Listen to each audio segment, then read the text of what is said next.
Sarojini Naidu. Shrishma. Who is the favorite women's sports cricketer that you have?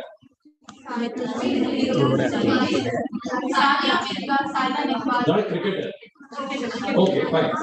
Fine, Sania Mirza. So such are the good names that you have. Any police officer? Okay. Any corporate director? Okay. Okay. Okay. Anybody who's a pilot?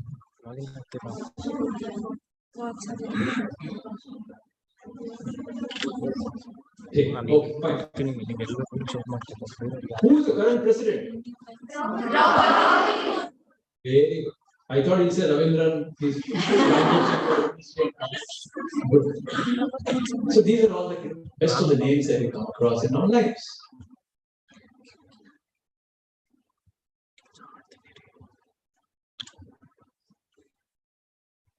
I will give you a 3-part presentation. Very, very small part.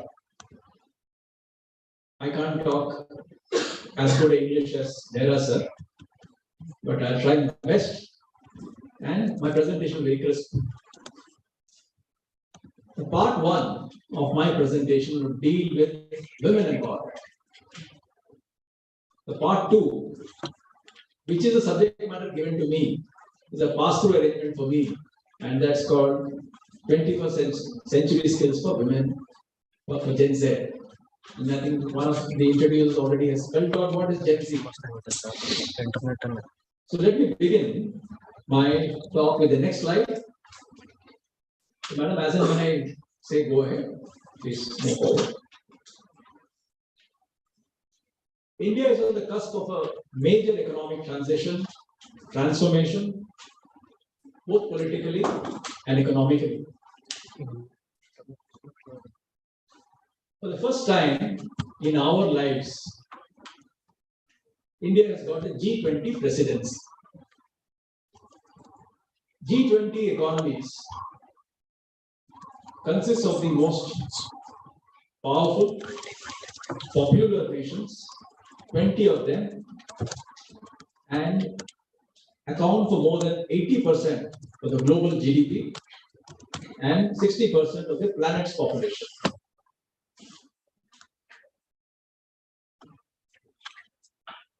India is also on the verge of creating a history of placing itself as a developed nation.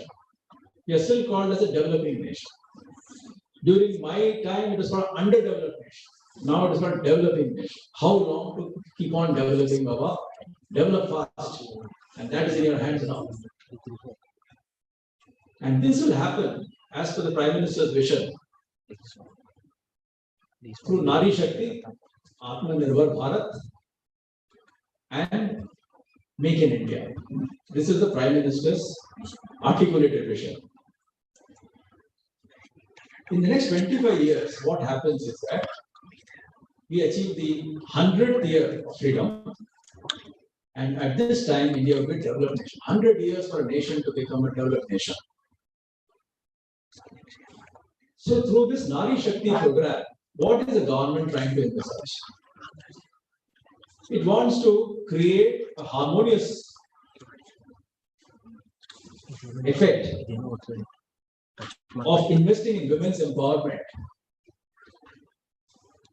which would help deliver social equality, even as it augments economic productivity.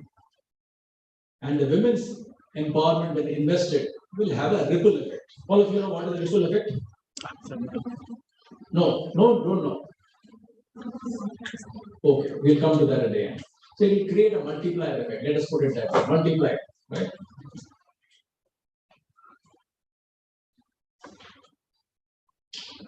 What does Nari Shakti actually embody? Let me give you a brief. The self-made women create a different kind of a climate compared to people who are supported. Women have career-centric objectives, have financial independence, and it also creates women-led nation building. Historically, what has happened is women have played a pivotal role in independence, economic progress, and also played a vital role in civilization. Of late, what has happened is there has been significant overhauling of education.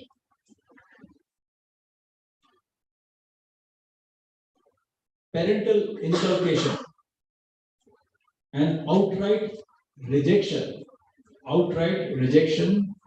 of gender prejudice, and these have stood to be critical for cross transformation to maximize Nari Shakti. What has happened is, as I told you during my post-graduation times, there used to be 5 women for every 100 people in a class. The same college I go to now, IIM Ahmedabad, 500 students study. 200 of them are girls. 200. So what is the percentage? 40% from earlier 5%. Right? And women are breaking glass ceilings in corporate houses. You know what is breaking glass ceiling? Not breaking the glass. They are going up the hierarchy so fast, and it is very incidental that our country is still patriarchal, meaning it's a male-dominated society, and in these male-dominated societies, women are climbing at a frenetic pace. How did this happen? There has been big transformation and a rapid dismantling of gender prejudice, biased mindsets, and the code of conduct and behavior.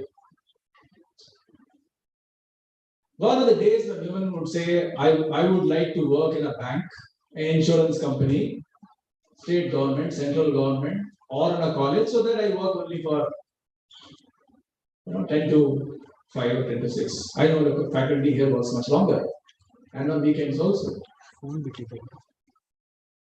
The working hours today is not limited to 8 hours anymore. Working is not limited to work from home anymore. It is incidental that because of traffic congestion, metro construction, police has also said, please work from your home. IT companies said COVID is still on. Where is the COVID? None of us are wearing masks. So we are living an excuse. When you climb an aircraft, all of us start wearing a mask. Why? COVID is only in the aircraft? No. That is the belief. So, women today are not running any stereotypical roles. My own colleagues present here, Madam Rupa and Ms. Rashri, they put in 14 hours of work on the metro, in the metro, inside the office, outside the office, at home, on Saturday, Sunday. Not that we are disturbing, they themselves are doing it. When you like a job, you start doing that. When you don't like a job, you will not do anything. You will be physically present. Right? So the motivation has to come from the leaders. The leader can be man or can be woman also.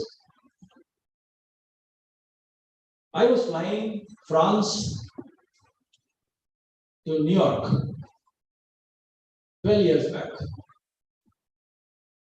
Right? France's airport is called Charles de Gaulle, and New York is John F. Kennedy Airport. This is a 10-hour, 12-hour flight, and the announcement came in French. I didn't understand. Then the announcement came in English. Today we have so and so as the captain of the flight. The commander of the flight is so and so. The co-pilot is so and so. Who are they? 3 names, all French names, all women. 12 years back, 2010. Then they read out the names of the air hostesses. 12 of them, all of them women. It's an all-women crew flight. I was wondering, can I cancel my flight? Can I get down? Nothing against women. But a pilot of a Boeing 777, such a big aircraft, My God, I'm finding it difficult to drive a car in the city of Bangalore. Here is one person who's going to go 60,000 feet. Will it land? Not land? What will happen? This was the worry. Today, when I get into an aircraft, I find that the co-pilot or the pilot is invariably a woman in India. Such is a significant transformation. Women have also gone on to space, right? So if you see it, women have gone on to space, aviation, science, sports, business, philanthropy, education, even climate financing, food and energy security, digital transformation, etc., etc. The women labor force in Indian corporates is just 19% versus the world's 50%. So we have a long way to go. Why is it that women are not continuing in their work? So I was trying to understand what could be the major reason why the dropouts are significant. Is it because the family is self-sufficient? Is it because women lack motivation? Is it because the family wants them to be taking care of the children?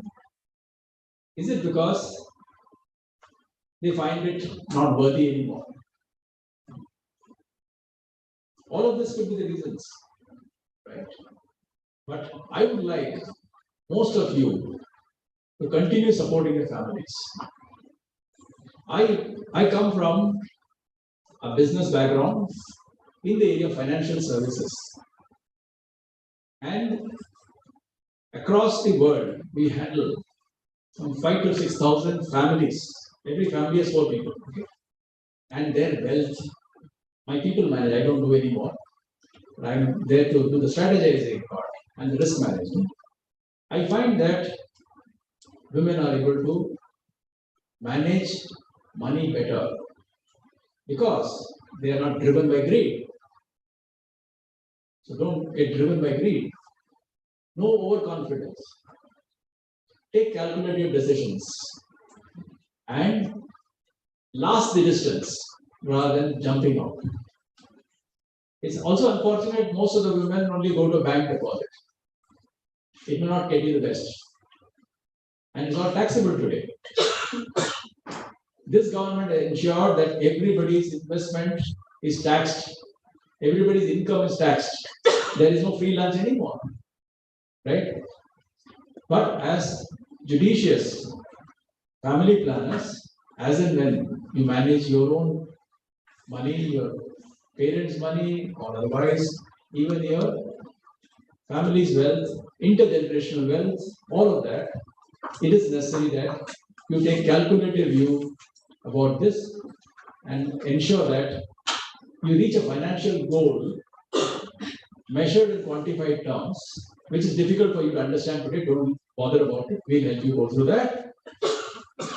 So it is necessary that all of you, and many of these customers that I have seen, the ladies have ensured that 3 generations are catered to just because they are working under conditions of stress or otherwise they simply love doing the job.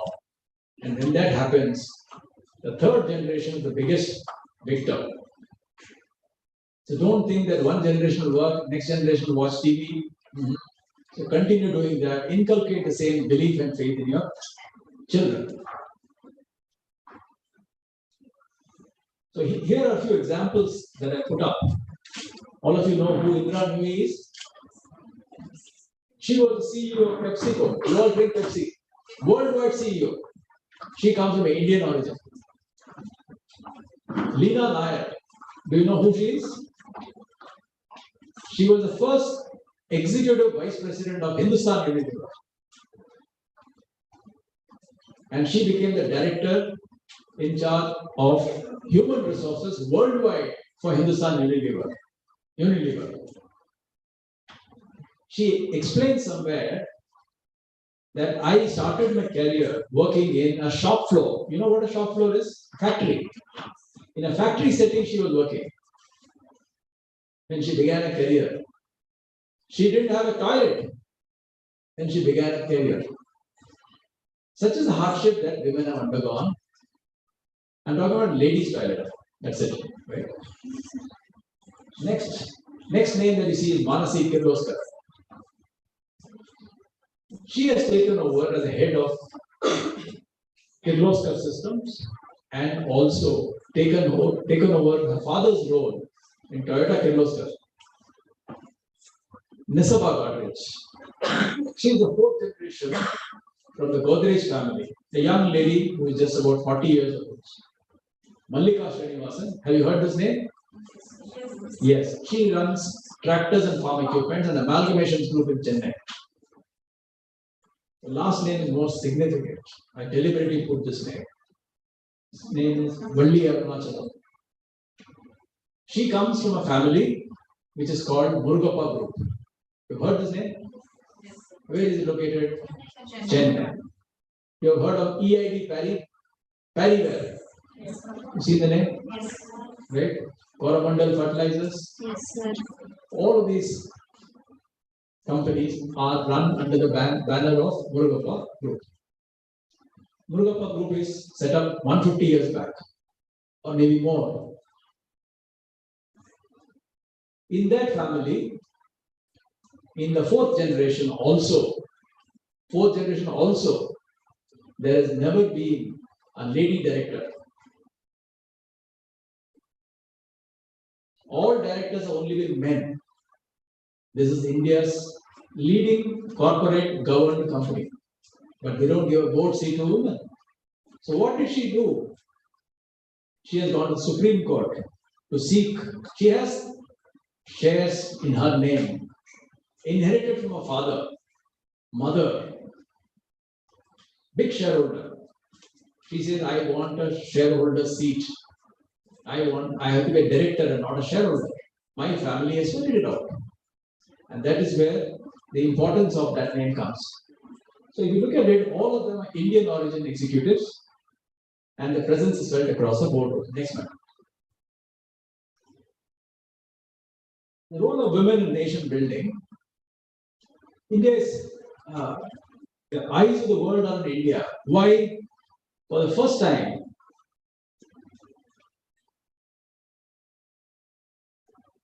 the male-female ratio has turned in favor of women. You can clap for yourself.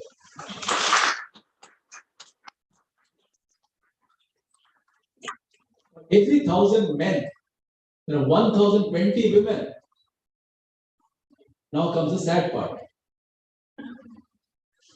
The sad part is, during my days, it is 1,000 to 700, 800. In a college like ours, the girl used to get all the attention. We have to spend money to take her out. Now you have to spend money to take the boy out. Principal madam, please forgive me if I am copying something wrong. But this is natural fact. They are all adults. Yeah. So this is the change that has happened. So please have lots of money in your pocket. Tell your parents that unless they have this money, my extracurricular activities is questionable. So literacy rate has been the bridging aspect for the gender literacy gap also. Women are more literate, not only in Kerala, but elsewhere too. And this needs to be steadily backed up by very high rising labor participation. Women's representation at corporate level is also going up. And therefore, it is necessary that an institution like MLAC has decided to empower women at every level, including and especially from less privileged social strata, so that one can reach apex positions, topmost positions. Madam, we are running short on time. I can take 15 minutes more. Yes. Unfortunately, you hold on to the mic. The world is watching India's growth and sustainability of the leadership pipeline. Leadership pipeline coming from women, not from men anymore. So what has India done in a sense? It has created flexible work environment that makes life simple. I'm not talking about work from home as the only flexible arrangement, even otherwise. Our own Madam Rupa and Ms. Rashri will say, yes, whenever I've asked for 2 hours permission to go early or retire early, they've been given, right? Yes, they nod their head. This is it. So this kind of things, but it can't be daily. That's a different aspect. So gender agnostic leadership is certainly coming up. So, but what is integral to India's $5 trillion economy in the next 5 years? This target cannot be realized unless women join labor force in a big manner. It may not be enough for you to complete your education and then start looking after your family. Some of you might be having family businesses, and that's a different thing. But then you should get to the mainstream workforce or get into higher education if circumstances permit you. I would like to give you an anecdotal evidence of a McKinsey survey that was done recently. What it says is that by 2025, if women start joining world's workforce, please count my numbers, the total global growth is going to go up by $12 trillion. $12 trillion. Okay.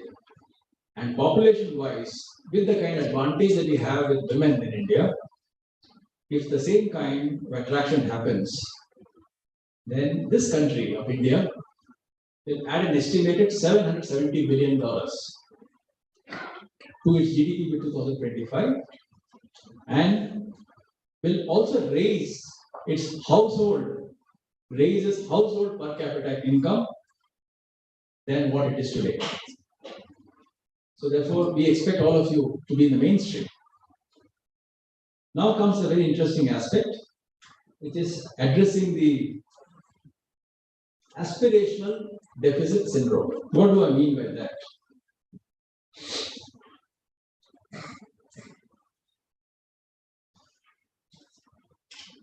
Where is the drawback when it comes to the hurdles for women in making a good career? In my sense, I think it is lack of upskilling. We ourselves lose out in interesting aspects. We don't want to move up the corporate ladder. There is also a sense of complacency that enough is enough. I don't think I can do it. Why should I? What is the big thing? So that is it.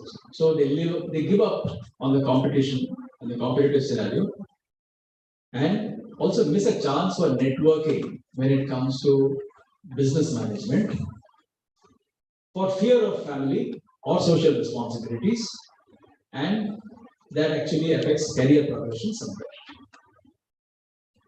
World is not a bad place. If you know how to behave, world is a good place. So some reluctance also exists in taking leadership roles, and that is one of the reasons why we find that many of them seem to be dropping out. So what is my earnest advice to all the lady aspirants out here? Please demonstrate grit and earn support from your family. Family is the biggest pillar of strength for you. While you give it, we should always seek. And if that happens, then you become successful. These are one of the reasons. The other day, one of my junior most classmates from management got married to her batchmate. She was 25. The gentleman also was 25, very well qualified people. And they called me for the wedding reception. And I was there. 100 of them were there. I was the oldest, me and my wife. And then they introduced the others to me. Very informal networking.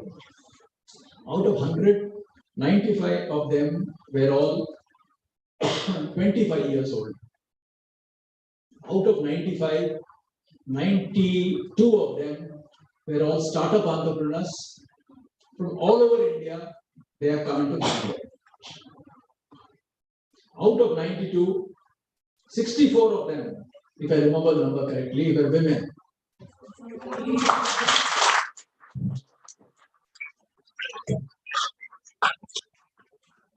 I am now opening up your thought on how this women leadership will play a significant role. So, by addressing the aspirational deficit syndrome all the way from the grassroots to upper echelons of power, we could improve our outcomes. So this is what I wanted to talk. I thought you want to tell me that the time is over. So these are a few things that I wanted to speak about on women empowerment. So now comes the choice of subject that has been given to me: 21st generation, 21st century skills for Gen Z. Next. The introducer already presented what is Gen Z. They are called Zoomers. We are called Boomers. Somebody did say demographic cohort succeeding millennials. The next slide, please. This tells you what is the definition of Gen Z. What is the generation after Gen Z? What is it called? You are stuck with yourself. What about your next? Alpha, correct. It's called Alpha. Okay, next. So now I am going to touch upon the next 5 minutes. I'll close. Dr. Hema Malli is very upset with me. Madam, I will finish it. Traits of a good graduate are the following aspects: to become a dynamic leader, be self-motivated. I'm leaving all the slides with you so you can go through it, and your teachers are better than me to tell you what these things mean. Become a good scale communicator, should be service-oriented and should be future-ready. What is taught today alone will not last a distance, will not take you very far. So what is required? In the next few slides it comes up. It is not necessary for you to only stick to your books. If you stick to your book and WhatsApp, the day is over. Nothing is going to happen significantly. So what should be the change game plan? The change game plan should involve learning something more than what you're doing. If you're doing a BCom, BSc, BA, whatever else, BBA, anything else, do an incidental course which will sharpen your intellect, make your communication. I don't ask any stupid questions. What is 1 plus 1 plus 1? No, nothing of that kind. I don't want to show my knowledge, never. I would only look for 3 things. One, whether you are, all of you are taking your books to write. Whether you have initiative. Whether you can stand up to say, I want to take up this task. Can I help you? That kind of a visibility should be available. Right? Initiative. It's called a self-starting mechanism. We are so happy to kickstart the motorbike, isn't it? It starts automatically rather than kicking, doesn't start, kinetic, right? So that kind, self-starter. Next, the person should be creative. Otherwise, every day they'll come to the boss, what should I do? Not do this, then they'll do that. This is required in state government work. This is required in BBA. Nothing wrong in that work. Because there every day you look for that. This is required in a bank also. You go to the bank not knowing why you gone to the bank, and suddenly customer says, I have not received checkbook. Okay, here is the checkbook. I have not got statement. You take a printout, give it. That's transactional work. Take a work where you are able to show your potential. Become creative. The last most important thing is your communication should be good. What is good communication? I speak good English, fast English. No. What? Huh? Exactly. Right? So these 3 things, if it is present, the person will make it good. At the beginning of the career, later on something else will come up. So these are a few things that you should be good enough. And last but not the least, how will you outshine your competitor candidate? You should be good in quantitative aptitude. Quantitative. If you say I hate maths, I hate stats, no, it's not mathematics, statistics. But the basics of some of the things in terms of figuring in the mind what these numbers are. Because finally, when you want to climb the corporate ladder, you are going to talk numbers. Today I spoke to you about $770 billion, $12 trillion, how good it was. You think I'm good, no? That way. So in all these corporate meetings, you've got to go and present all this in big way.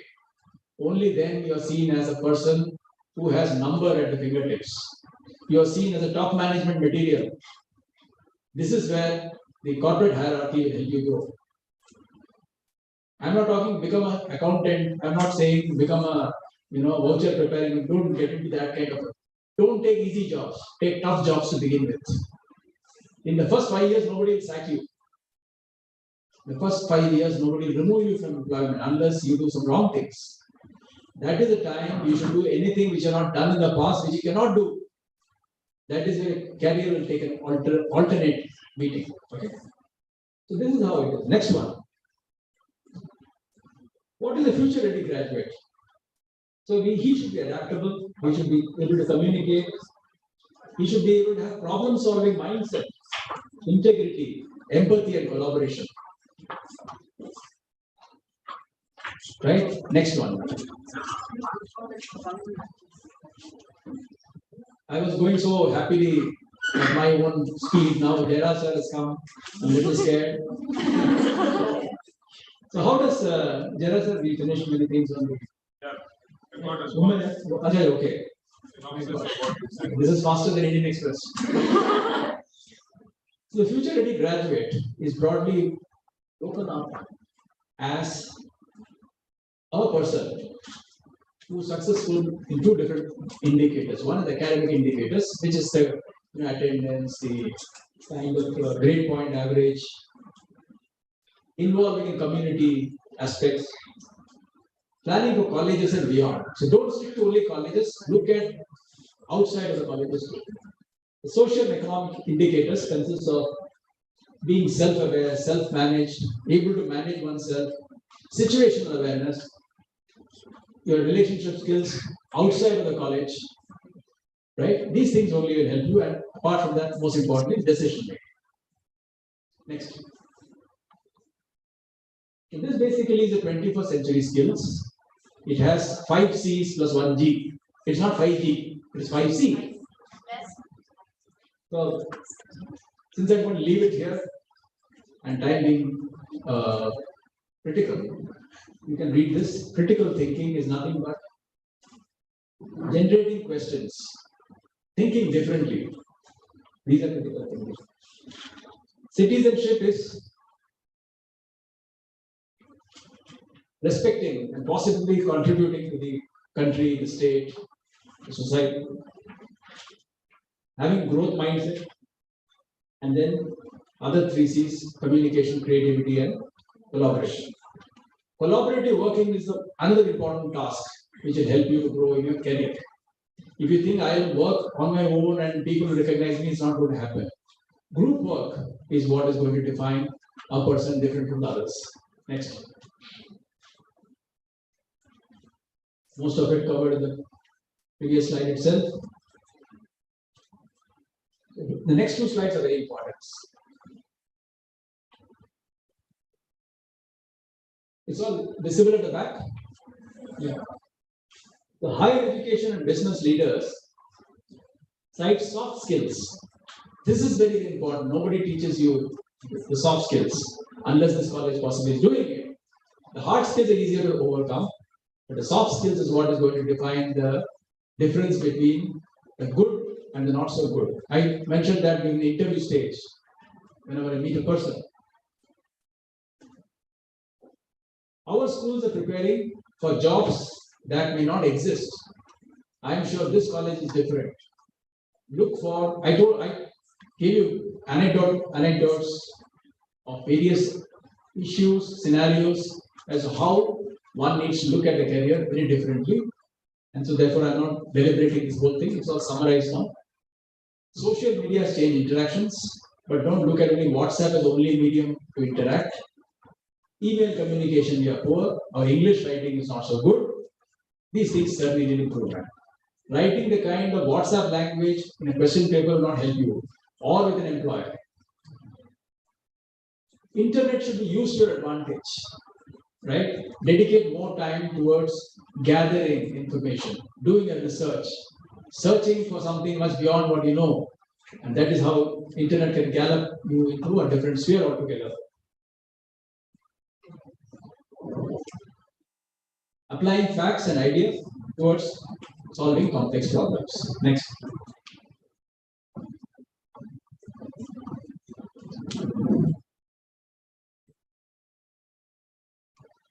In my view, I think what differentiates one person from another is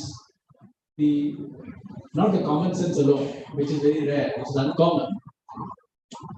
You need to be spending a lot of time in reading newspapers, journals, magazines. I read at least about 8 different newspapers every day. Right? These things give you a different kind of a personality, different kind of understanding, because you are going to interact in the corporate world if you begin there, and you should be able to make your presence felt. Your knowledge should be vast outside of the books.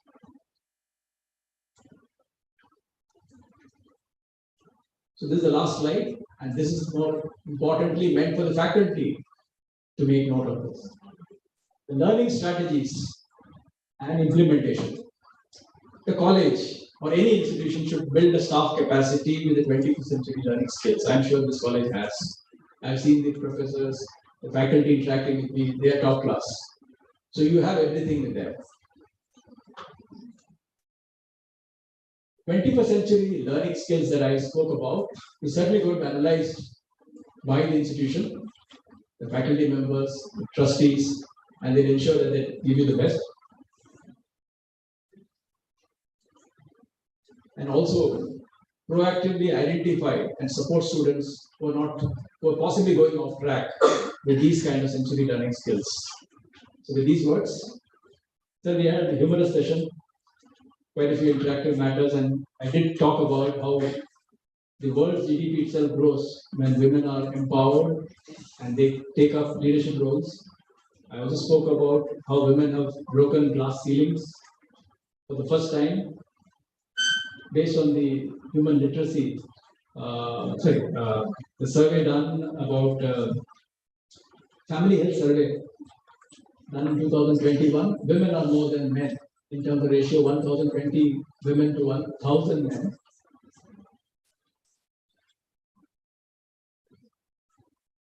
So will you have some internet questions? Yeah. So these are a few things that we spoke about, and with this I end my session. I'm now.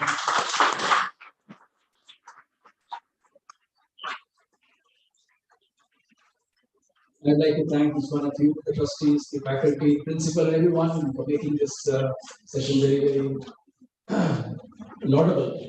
And Jera sir, we missed you. At the beginning, we have handed over some memento to the faculty for their support to us ever since we signed this MOU during the COVID across the Zoom meeting. And this institution, MLAC, has provided us about 250 books for the BCIC library, which now has about 1,500 books. Indeed, thankful to them. So this memento handed over to one of the faculty members too. So these are things that I wanted to thank this institution for. And I did make a mention that with Jaira sir on both the sides, that makes a perfect glue for a wonderful relationship to develop. And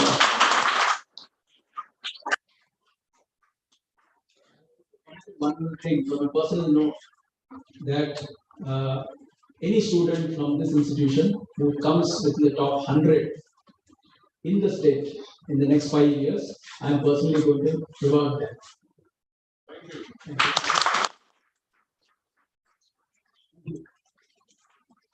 Ask me. Yeah, that's okay. I'll take it. I'm comfortable. They will be happier if you say. I'm more comfortable this way. Okay, come.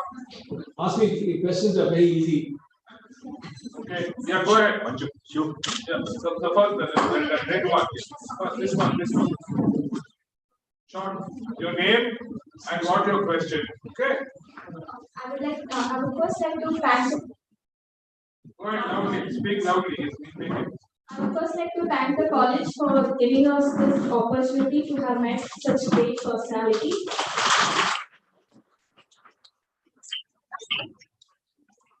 And it's really a great privilege for us to meet Sir.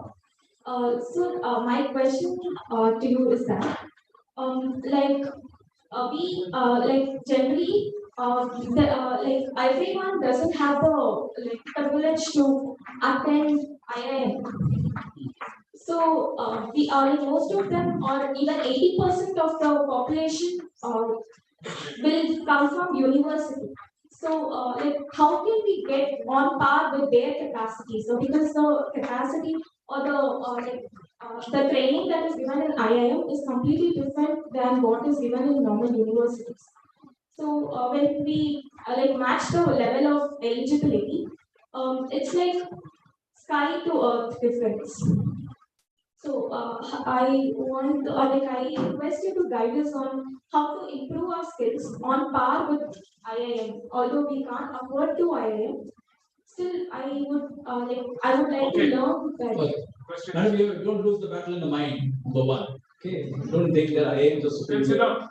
Don't ever think that anybody coming from the Indian Institute of Management is the best person and he or she will be always ruling the world. That is not the fact. Right? 80% of the organizations today, or more than that, 90% I would say, are run by people who don't come from any of the elite institutions. So don't think that it's going to be smooth. The only thing is the first 5 years is where the differentiator between these top branded institutions and the unbranded institutions, I think that gives a small bit of I think it creates the differentiation. The pay packet can be slightly different, but after 5 years, everybody is the same. So don't worry too much about it. You give a best shot, don't lose it out. You're destined for the best. Good afternoon, sir. Good afternoon, everyone. I'm Prakshiti from final year BCom. Sir, I have a question to you. Like, what are the initiatives that you are undertaking in order to support the small and medium scale industries, and how are they being benefited from your organization, sir? You're talking about BCIC. Yes, sir. Okay. Right. So BCIC today has, please now. Thank you. BCIC has 850 plus industrial organizations. I would say possibly that about 30% of them, 20% of the numbers could be the largest or large institutions. Rest of them are not the largest. They are small and medium enterprises. So what BCIC tries and do is that here again, the large institutions have their own might in getting across and getting anything done with the governments at the center, at the state, at the policy making level, whatever. The medium enterprises are the ones whom we nurture much more than otherwise. There are two things that we try and do. One, the large institutions itself play a supporting role in terms of creating an ancillary pipeline for the medium-sized industries, provided they are the same sectors. Number one. And the government of India today has also brought about some significant changes based on some of our recommendations. For example, if you see the post-COVID, the MSME right, industries, the small, medium enterprises, the medium size also, close to about 60% have had liquidity problems. They don't get monies that are due to them. What has happened is, in this budget, the government has proposed through the finance budget, union budget, that any amount of money that is not paid cannot be deducted from one's profitability and pay lower taxes. So that will be rewritten back and they'll pay higher taxes. So what has been happening is many of the institutions have been booking an expenditure that I'll pay you. Big company, small company. I book an expense of say 1 crore, say that I'm going to pay you, my profitability is reduced and I pay lower taxes. The government now says that unless you pay, you cannot claim the benefit. So I have to pay higher taxes, otherwise pay to you. By this way, the liquidity problem is also overcome because close to about 60% of the monies for this medium-sized industries have been locked up with the large institutions who are not even paying them, but asking for all the favors of continuous supplies of parts and machineries and whatever else. So that is under change. Third important change that I would like to say is that we propel an organization by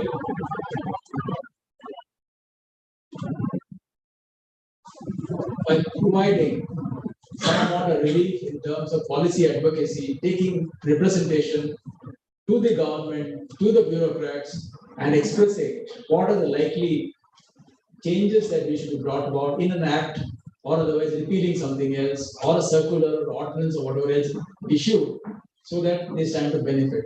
But this should come to the notice of the Chamber of Commerce, then we'll be able to proactively take part. So these are a few things that we've done. More when we can meet informally. Next. Good afternoon, sir. Good afternoon, everyone. I'm Devika from third year BCom. So my question to you is, how does BCIC help individuals like we youth for moving forward with our like professional development and skills, sir? And along with it, what else are the activities or opportunities given for our career advancement? So what we have done is MLAC is first of all one of the very few educational institutions which is registered as a member. Not more than 10 educational institutions in Karnataka are registered with us as a member. We are very choosy about it. What we have also done is there are about 28 different committees that we have in our chamber, and every committee has been opened up to your faculty member who can be associated with that committee. A, for example, A stands for aviation, A for agrochemicals, right? Agriculture. Then you have automobiles, many others like startups and whatever else. So your faculty members would be representing this institution and possibly taking part in developing their sector, understanding, getting the benefit of knowledge dissemination that's happening through seminars and conferences and what have you, and also help you participate in the seminars and conferences in the future. This is what is the basic objective of BCIC, especially with respect to your question and with respect to the institution MLAC. I hope I've answered. Thank you. Yes, that's There is a, yeah. Go ahead. Wait. My name is Akshay. I'm from final year BCom. My question is, what are the steps you would like to take to encourage innovation and entrepreneurship in Bangalore? And also, how does it support the development of new businesses and growth of the existing ones? Thank you. See, the BCIC set up a incubation center through what we call as a startup hub, right? And which is chaired by none other than Jera sir. So we have intellectuals drawn from varied industries who are part of this larger group, and this group has the ability to work with the Indian Institute of Science through a memorandum of understanding, and it's called the best cluster, right? And the best clusters in India are only 6 of them. One in Bangalore, one in Hyderabad, one in Guwahati, one in Delhi, one in Pune, and one somewhere else in Maharashtra. So technology, engineering, and aviation-related subjects will be handled by them. What has BCIC done in terms of creating a different kind of entrepreneurial spirit when it comes to skill development? It is already started. What we call as the BCIC brigade. You know the brigade group which builds the large houses, apartments, commercial complexes, etc. So we have created what we call as the Skill Development Academy. This Skill Development Academy is going to look at 4 different sectors to begin with. One is the real estate and the construction part, retail, then it has hospitality, and then it will also look at manufacturing. 4 different sectors. Every year, it will run 10 different streams. 2 months, a person from any industry, an apprentice, will come over to us and he or she will be developed. His workmanship and everything else is likely to go up post the training. 2 months internal training, 4 months external training, for which he's going to be paid. So for these 4 industries, we expect at least about 5 lakh people to be developed in the next 5 years. The third part of it is that we also have working relationship with Mata Amrita Nandamayi Vishwavidyapita, this Kollam, and I've been there for something about 15 days back, and we are trying to work with them on spaces like biotechnology, innovation, technology incubation center, and whatever else. And to spur innovation and entrepreneurship, BCIT runs the Startup Awards, which is into its 3rd year of its existence. And very soon, out of about 189 startup shortlisted in the 2nd round, 25 of them or 30 of them are qualifying for the jury round, which is starting in the next 1 week. And we expect to have about 6 or 8 winners. So this is what has been the limited things. Ask 2 questions. Good afternoon, sir. I'm Arpita Shankar. Sir, I would like to know your views on the present education system and what are the changes you would feel that to be brought in the education system. Can I say pass? Any other question? It's a very tough one, and in the midst of people who are academics and who are well versed than me, I think it's difficult. Last. Please go ahead. Good afternoon, sir. I am Mercy from final year BCom. My question is, recently we have seen a drastic change in technology, and after COVID, it spread to everyone. Everyone adapted to the change what happened. So I want to ask, what do you think is the possible change in the coming year? And my second question is, what do you think the present graduates should equip themselves with to make a better career in the corporates or in business? Second one first, 21st century learning skills that will take you forward. And as far as what is the likely change that we're going to see this year in the corporate life? In a domain of finance, specifically in finance. Okay. So what is happening is, you would have seen the most recent fallout of very large industrial group, right, which hit the headlines recently and things of that kind. More than finance, I think corporate governance is going to be redefined. Number one. What has happened in this headline news is that Indian financial institutions, bankers, credit rating agencies have been caught on the wrong foot. The government itself is at its wit's end, doesn't know what to do. But the industrial enterprise that we're talking about, the group is very solid. It's a very big name. Nothing will go wrong. But what has happened is, it's an event that has happened is based on the greed of another person who is called a short seller in America. He has created a damaging effect. So what it basically envisages is that all Indian corporates need to be fine-tuned to giving out the highest transparency, much beyond finance, right? Number one, because the transparency cannot be limited. One. The second aspect is that what you read in balance sheet alone doesn't suffice, right? So don't mug up too much of balance sheets and do the ratio analysis. You have to, when you're a lender, you have to view it much differently, right? You have to keep your ears to the ground to understand the motive of the promoter, firstly. I'm talking about not large ones. I'm not talking about ones which are disturbed. That is one part of it. The third part of it is that technology has taken center stage, and today everybody has everything pertaining to an information at one's fingertips.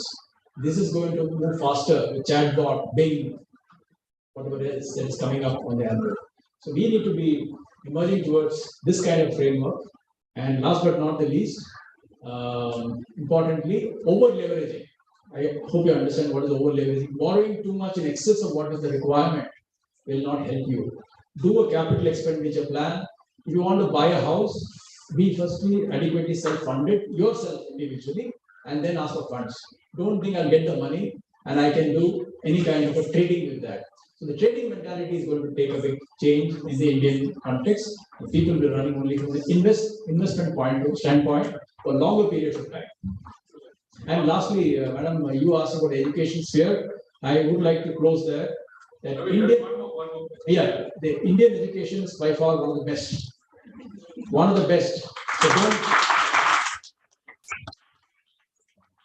let's not look at Americans. Let's not look at anybody who's gone to America to study to be doing much better than us. All of us have great amount of depth. The Indian education system is really good. Up to undergraduate level, India is the best. Last question. Good afternoon, sir. Good afternoon to all the dignitaries over here. So my question is, when you just showed the slides over here, we got to know that Vali Arunachalam, who approached the Supreme Court to have a women director. So if I'm not wrong, was she the reason behind having one women director according to Indian Companies Act of 2013? My first question. And if it was the correct one, what was the reasons that was given by her to prove that women play a vital role even in the corporate sector as well? Thank you, sir. So this matter pertains to Murugappa Group, which is one of the best corporate government organizations. I will show the names of Indian leaders at the boardroom level who have done excellently. Here was one case out of the 6 or 7 that I listed, including Indra Nui, where a lady who is the fourth generation family of shareholders of Murugappa Group, which is all family members, was denied a board seat. It's unfortunate. And she's a PhD and whatever else, education-wise, top notch. Only thing is, I think the patriarchal society of India has not allowed her to come forward, and I think this is beyond our questioning. Right? Minority shareholders, 20% of us cannot question the 80% or 75% of the family members who are running this. So it has to be settled by Supreme Court. There is nothing that has prevented her from doing it, but she is doggedly pursuing this to become the first woman director on the board of a family-run enterprise, which has not done its due for the last 150 years.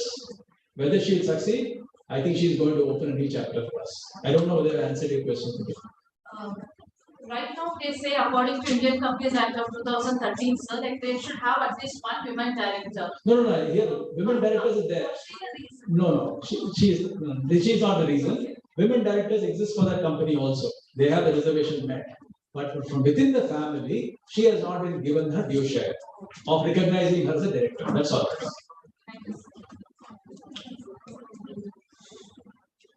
I hope I've answered your question. Yes, sir. Will you give me a pass mark? Yes, sir. Okay, good. Can I request a former principal madam to come and say a few words? Thank you. Let's give Ravi.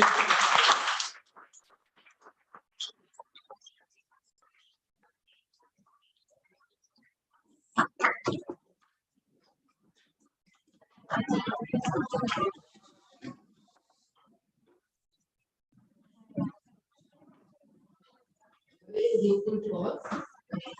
Outside, I think I must thank Mr. L. Ravindran to have given such a wonderful talk on how women have to scale up today and how women have the opportunity to break the glass ceiling.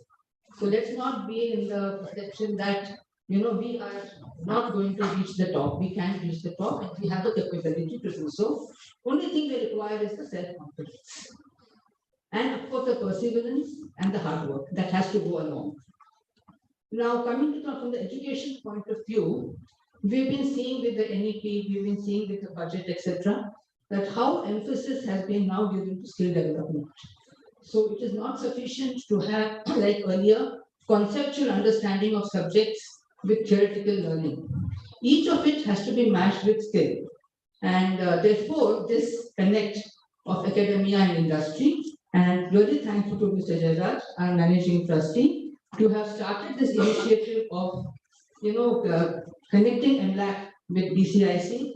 And I hope all the staff members make use of this opportunity.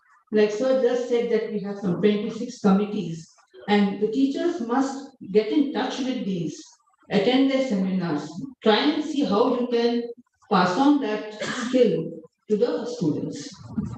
We could start skill development centers, we could make teachers skill, but I think industry is coming forward and we should also take a step to move forward and take advantage of this. Thank you very much, sir, and we look forward to it. Thank you. Also give a standing ovation to our donor.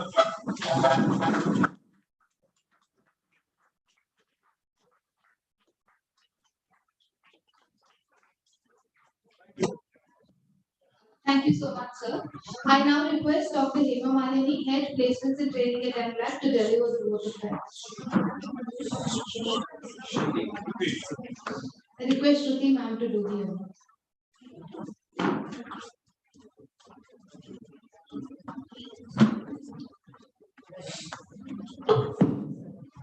A very good evening to one more present here.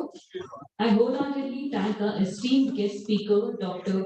L. Ravindran, BCIC President, for not only sparing his time to grace this event, but also enlightening us with his commendable talk on how women play a significant role. Thank you, sir.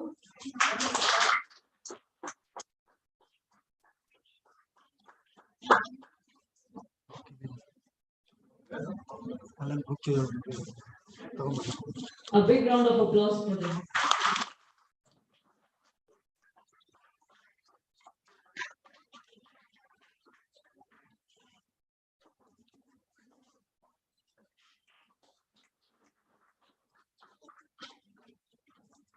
My heartfelt gratitude to our managing trustee, Shri K. Jairaj, for being the backbone with his guidance and support in executing of this program successfully. Thank you, sir. I request Principal Ma'am to please.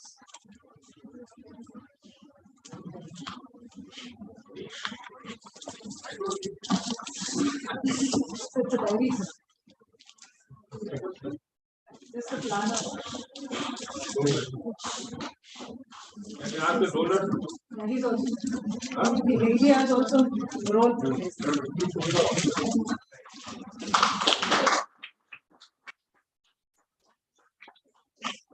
To make this event successful, today's sponsors, company Delta, I request you to please take over this meeting.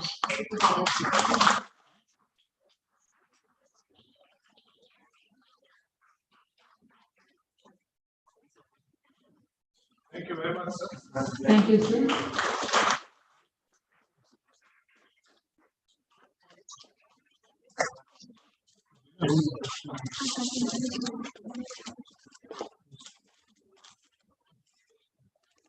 I'm grateful to our beloved principal, Dr. Nagalakshmi M, for making a constant support to make this event successful. Thank you, ma'am.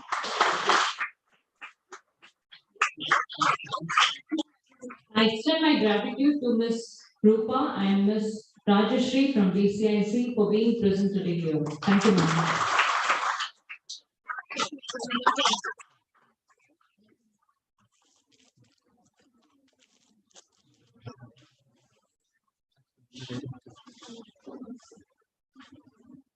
I thank Dr. Sushma Bawle, ex-principal MWAC, for her presence of this event. Thank you.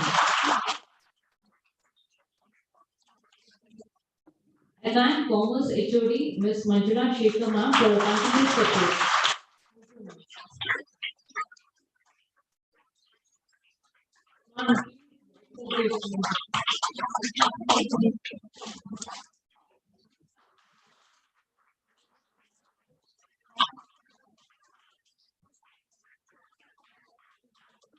I thank all MLAB staff, my dear students. Please clap for yourselves for your presence.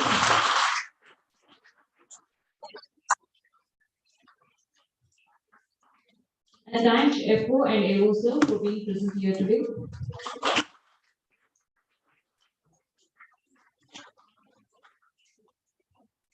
And thank you all the technical team, and thank you all. I request all of you to please pray for the national anthem.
Thank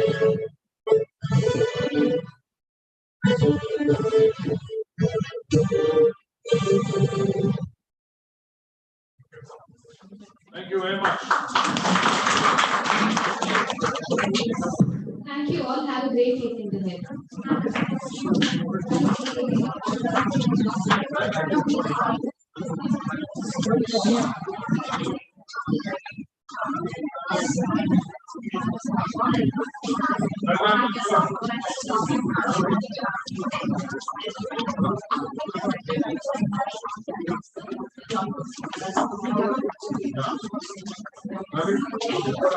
All the ladies.